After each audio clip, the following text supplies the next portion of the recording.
provided that execution by detention in prison shall not be ordered unless after giving the judgment debtor an opportunity of showing cause why he should not be committed to prison, the court for reasons recorded in writing is satisfied।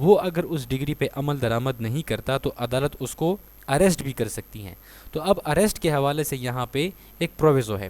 اس میں کہتے ہیں کہ عدالت جو ہے degree کی جب execution کرتی ہے تو ججمنٹ ڈیٹر کو اس وقت تک ڈیٹین نہیں کریں گی جب تک کہ اس کو اپرچونٹی نہ دی جائے، اس کو عدالت موقع دیں گی، ایک شوکاز نوٹس دیں گی کہ آپ ہمیں بتاؤ کہ ہم آپ کو کیوں جیل میں نہ بھیج دیں۔ یعنی دیکھیں، آپ کے خلاف مثال کے طور پر ایک ڈگری پاس ہوئی ہے، آپ اس ڈگری پہ عمل درآمد نہیں کرتے، تو یہاں پہ موڈ تو موجود ہیں کہ عدالت آپ کو اریسٹ کریں گی، جب آپ ڈگری کو پورا نہیں کریں گے تو اریسٹ کریں گی۔ تو یہاں پہ اس پروویزو میں کہتے ہیں کہ اریسٹ کرنے سے پہلے عدالت اس ججمنٹ ڈیٹر کو موقع دیں گی کہ آپ ہمیں بتاؤ، آپ یہ جو ڈگری پہ عمل درآمد نہیں کر رہے ہیں تو ہم آپ کو جیل بھیجنے لگے ہیں، تو آپ ہمیں کوئی سفیشینٹ ریزن بتاؤ ہم کیوں آپ کو جیل نہ بھیجیں۔ تو اب یہاں پہ ججمنٹ ڈیٹر اگر کوئی مناسب ریزن بتاتا ہے اور عدالت کہتا ہے اس کی ریزن کو مناسب سمجھتے ہیں تو عدالت اس کو ٹائم دے دیں گی کہ ٹھیک ہے آپ جو ہے اتنا ٹائم لے لو لیکن اس ڈگری کو پورا کرو۔ لیکن اگر اس سفیشینٹ جو ریزن وہ پیش کرتا ہے، جو وجہ بتاتا ہے، اگر عدالت اس ریزن سے سیٹسفائیڈ نہیں ہوتی، عدالت اگر یہ سمجھتی ہیں کہ یہ ڈیلے لے کے آ رہا ہے اس ڈگری کے عمل درآمد پہ، تو پھر عدالت کیا کریں گی؟ اب یہاں پہ عدالت جو ہے وہ ریزنز ریکارڈ کریں گی کہ ہم کیوں اس کو جیل بھیجنے لگے ہیں۔ تو اس کی پہلی وجہ کیا ہے؟ That the judgment debtor with the object اور افیکٹ آف obstructing اور delaying the execution of the degree is likely to abscond or leave the local limits of the jurisdiction of the court, or has after the institution of the suit in which the degree was passed dishonestly transferred, concealed, removed any part of his property or committed any other act of bad faith in relation to his property۔ تو عدالت جب اس کو jail بھیجیں گی تو پہلی وجہ یہاں پہ یہ ہے کہ جو ججمنٹ ڈیٹر ہے اس کا مقصد یہ ہے کہ یہ جو ڈگری کی ایگزیکیوشن ہے اس میں ڈیلے آ جائے، اس کو لم لیٹ کر رہا ہے، یعنی کہ اس پہ عمل درآمد نہیں ہونے دے رہا، اور ڈگری کی ایگزیکیوشن میں جو ہے وہ رکاوٹ ڈال رہا ہے، اور اس طریقے سے رکاوٹ ڈال رہا ہے، ڈیلے کر رہا ہے کہ یہ جو ججمنٹ ڈیٹر ہے یہ عدالت سے فرار ہونا چاہتا ہے، عدالت کے جو لوکل لمٹس ہیں اس کی جورسڈکشن سے فرار ہونا چاہتا ہے، مفرور ہونا چاہتا ہے، تاکہ اگر یہ جو ججمنٹ ڈیٹر ہے یہ عدالت کے لوکل لمٹ سے نکل جائے، باہر چلا جائے، کسی دوسرے سٹی میں چلا جائے، کسی دوسرے ڈسٹرکٹ میں چلا جائے، تو پھر لازمی بات ہے کہ عدالت جو ہے اس کے خلاف ڈگری کو ایگزیکیوٹ نہیں کر پائے گی، یعنی اس کو اریسٹ نہیں کر پائے گی، کیونکہ یہ تو عدالت کے لوکل لمٹس کے جورسڈکشنز کو چھوڑ چکا ہے۔ تو یہاں پہ عدالت دیکھیں گی جیل بھیجنے سے پہلے کہ اس کو ریزنز کے لیے پوچھیں گی کہ آپ ہمیں ریزن بتاؤ ہم کیوں آپ کو جیل نہ بھیجیں۔ لیکن اگر عدالت سیٹسفائی ہو جائے کہ یہ ججمنٹ ڈیٹر جو ہے ڈگری کے ایگزیکیوشن میں رکاوٹ لے کے آ رہا ہے، ڈیلے لے کے آ رہا ہے تاکہ یہ عدالت کی لوکل لمٹس کے جورسڈکشن کو چھوڑ دیں، تو عدالت یہاں پہ اس کو اریسٹ کر دیں گی۔ دوسری وجہ کیا ہے؟ عدالت اس کو اس لیے اریسٹ کریں گی کہ یہ جو ججمنٹ ڈیٹر ہے اس نے یہ جو سول کیس جب انسٹیٹیوٹ ہوا تھا جس میں ابھی یہ ڈگری پاس ہوئی ہے، تو اس نے کیس کے دوران یا کیس سے پہلے جو ہے ڈس ہانیسٹلی اس پراپرٹی کو ٹرانسفر کیا تھا کسی دوسرے شخص کو، اس لیے ٹرانسفر کیا تھا کہ اگر میرے خلاف فیصلہ آیا تو عدالت مجھ سے اس پراپرٹی کو لے لیں گی، ضبط کر لیں گی یا سیل کر دیں گی، تو اس لیے ڈس ہانیسٹلی اس نے اس پراپرٹی کو ٹرانسفر کیا تھا، کنسیلڈ کیا تھا، یا اس پراپرٹی کے کسی پارٹ کو جو ہے ریموو کر دیا تھا بیڈ فیتھ کے ذریعے، تاکہ ڈگری اس کے خلاف ایگزیکیوٹ نہ ہو جائے۔ تو عدالت یہاں پہ اس کو اریسٹ کریں گی اور جیل میں بھیجیں گی۔ اس کے علاوہ آگے ہے کہ that the judgment debtor has had since the date of the decree the means to pay the amount of the decree or some substantial part thereof and refuses or neglects or has refused to neglect to pay the same. Judgment debtor جو ہے اس کے خلاف ایک degree I جو پیسوں کے حوالے سے، یعنی اس نے کسی کو پیسے دینے ہیں، اور اب یہ شخص جو ہے یہ وہ جو پیمنٹ ہے اس کو پے کرنے سے ریفیوز کر رہا ہے، تو ادا نہیں کر رہا، تو اس صورت میں عدالت اس کو اریسٹ کریں گی۔ That the decree is for sum for which the judgment debtor was bound in fiduciary capacity to account. یہاں پہ عدالت اس کو تبھی اریسٹ کریں گی کہ جو ججمنٹ ڈیٹر ہے وہ فیڈیشری کیپیسٹی میں وہ باؤنڈ ہے کہ وہ یہ جو پیمنٹ ہے یہ ادا کرے، لیکن یہ ادا نہیں کر رہا، تو اس کو عدالت یہاں پہ اریسٹ کریں گی۔ اس کے بعد یہاں پہ ایکسپلینیشن ہے جو کہ کلاس بی کے حوالے سے ہیں۔ کلاس بی میں ہم نے دیکھا کہ اگر ججمنٹ ڈیٹر کے خلاف کوئی پیسوں کے حوالے سے کوئی ڈگری پاس ہوئی ہے اور جو ججمنٹ ڈیٹر ہے وہ اس پیسوں کو ادا نہیں کر رہا، تو اس سے انکار کر رہا ہے، تو لازمی بات ہے پھر عدالت جو ہے اس ججمنٹ ڈیٹر کی پراپرٹی دیکھتی ہیں اٹیچ کرنے کے لیے یا سیل کرنے کے لیے۔ تو اب ایکسپلینیشن میں یہ کہتے ہیں کہ عدالت جو ہے کلاس بی میں اگر یہاں پہ وہ پیمنٹ نہیں کر رہا اور عدالت جو ہے اس کی پراپرٹی کا حساب لگاتی ہیں کہ ججمنٹ ڈیٹر کی پراپرٹی کہاں کہاں پہ ہے، تو وہ پراپرٹی یہاں پہ ایگزمپٹڈ ہوگی حساب لگانے سے، جو کہ کسی بھی لاء کے تحت اٹیچمنٹ سے اس کو استثناء حاصل ہے۔ اس کے بعد section 52 enforcement of decree against legal representative. اس کے بعد ہے یہاں پہ section 52 enforcement of decree against legal representative. جو قانونی وارثان ہوتے ہیں ان کے خلاف ڈگری کی ایگزیکیوشن کیسے ہوگی، ڈگری کو کیسے انفورس کیا جائے گا، تو سیکشن 52 میں یہاں پہ بات کرتے ہیں کہ یہاں پہ کہتے ہیں کہ where a degree is passed against a party as the legal representative of a deceased person. اب یہاں پہ یہ سمجھیں کہ جو پراپرٹی ہے وہ ڈیسیزڈ پرسن کی ہے، ایک شخص ہے اس کے نام پہ ہے لیکن وہ فوت ہو چکا ہے،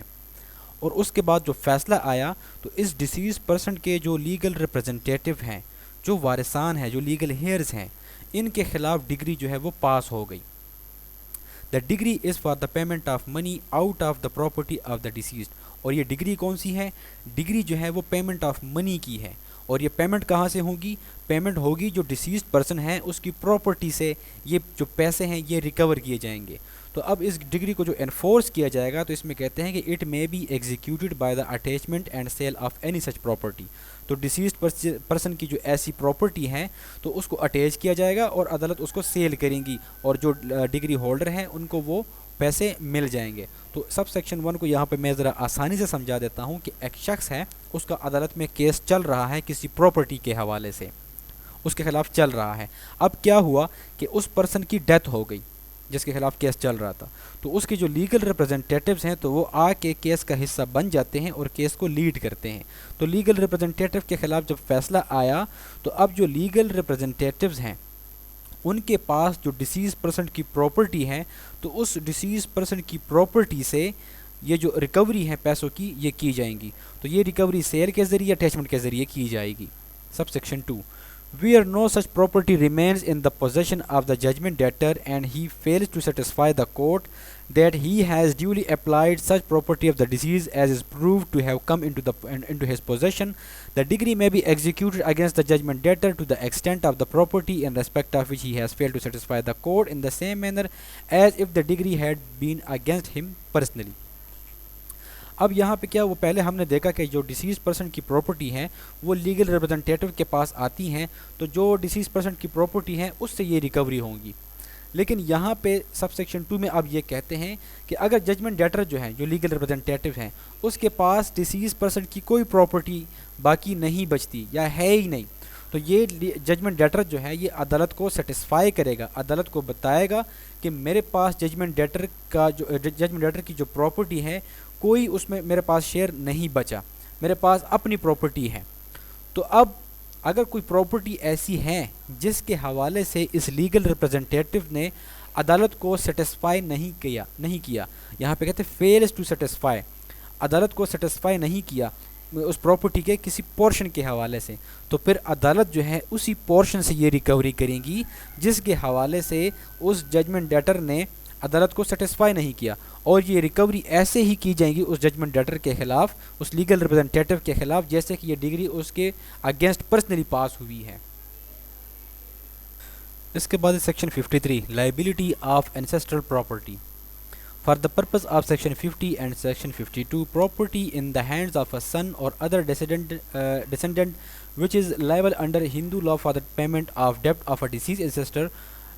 in respect of which a degree has been passed shall be deemed to be property of the deceased which has come into the hands of the son or other descendant as his legal representatives۔ اب یہاں پہ جو ہندو law ہے،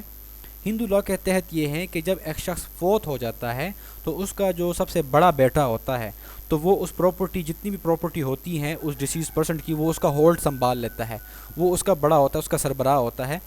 وہ اس کا administrator بن جاتا ہے۔ تو اب یہاں پہ سیکشن 53 میں یہ کہتے ہیں، سیکشن 50 اور سیکشن 52 جو پیچھے ہم نے اسٹڈی کر لیا، تو اس میں یہ کہتے ہیں کہ اگر ایک شخص جو ہے وہ فوت ہو جاتا ہے، ہندو لاء کے تحت جہاں پہ بات کر رہے ہیں، کہ جو بڑا بیٹا ہے اس کے پاس جو پراپرٹی آتی ہے ڈیسیز پرسن کی، تو اب یہاں پہ یہ جو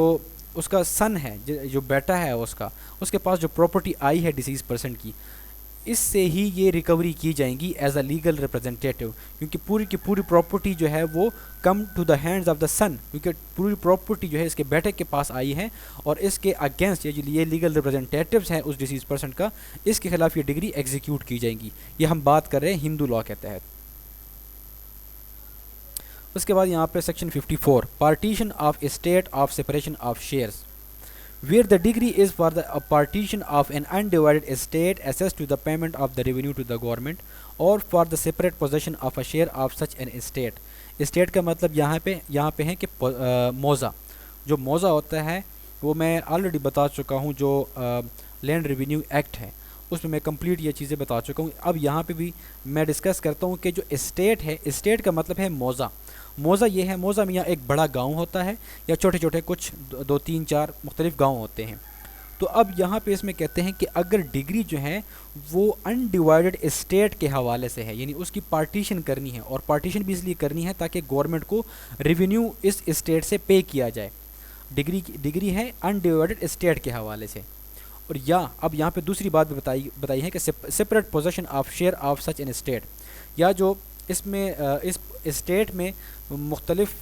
جو افراد ہیں وہ اپنا پوزیشن، سپریٹ پوزیشن وہ لینا چاہتے ہیں، اپنا شیئرز لینا چاہتے ہیں، اس کے حوالے سے ڈگری پاس ہو گئی. تو اب جو اس اسٹیٹ کی پارٹیشن ہونی ہے یا جو شیئرز جو ہے وہ سپریٹ کرنے ہیں، تو پارٹیشن آف دا اسٹیٹ اور the separation of the share shall be made by the collector. تو یہ جو پارٹیشن ہوگی، سپریشن ہوگی، یہ کلیکٹر کرے گا، جو ڈسٹرکٹ کلیکٹر ہے وہ اس پارٹیشن کو کرے گا. اگر یہ کلیکٹر خود نہیں کرتا اور any gazetted subordinate of the collector deputed by him in this behalf, تو پھر جو کلیکٹر ہے اس کا جو سب آرڈینیٹ ہے وہ اس سب آرڈینیٹ کو اس کو اختیار دیا ہے، تو وہ اس پارٹیشن کو، اس سپریشن کو آگے اس ڈگری کو ایگزیکیوٹ کرے گا ان اکارڈنس ود دا لا، اور قانون کے مطابق اس ڈگری کو ایگزیکیوٹ کرے گا. For the time being in force relating to the partition, وہ لا جو کہ پارٹیشن کے حوالے سے for the time being in force ہیں. اور the separate possession of share of such estate, جو بھی جو شیئرز ہیں اس کی پوزیشن کس طریقے سے حوالے کرنا ہے، کس طریقے سے سپریشن کرنی ہے، کس طریقے سے اس میں پارٹیشن کرنی ہے. تو اس حوالے سے ہمارے پاس لینڈ ریونیو ایکٹ موجود ہیں. تو لینڈ ریونیو ایکٹ کی یہاں پہ تقریباً بات ہو رہی ہے کہ اس کے مطابق یہاں پہ کلیکٹر یا اس کا سب آرڈینیٹ اس ڈگری کو ایگزیکیوٹ کرے گا اور پارٹیشن کرے گا. تو امید کرتا ہوں ویورز آپ کے لیے آج کا لیکچر انتہائی انفارمیٹیو رہا ہوگا، اور اگر کوئی بھی اس لیکچر کے حوالے سے کویسچن ہے تو کمنٹ میں ضرور پوچھ سکتے ہیں. Thank you so much.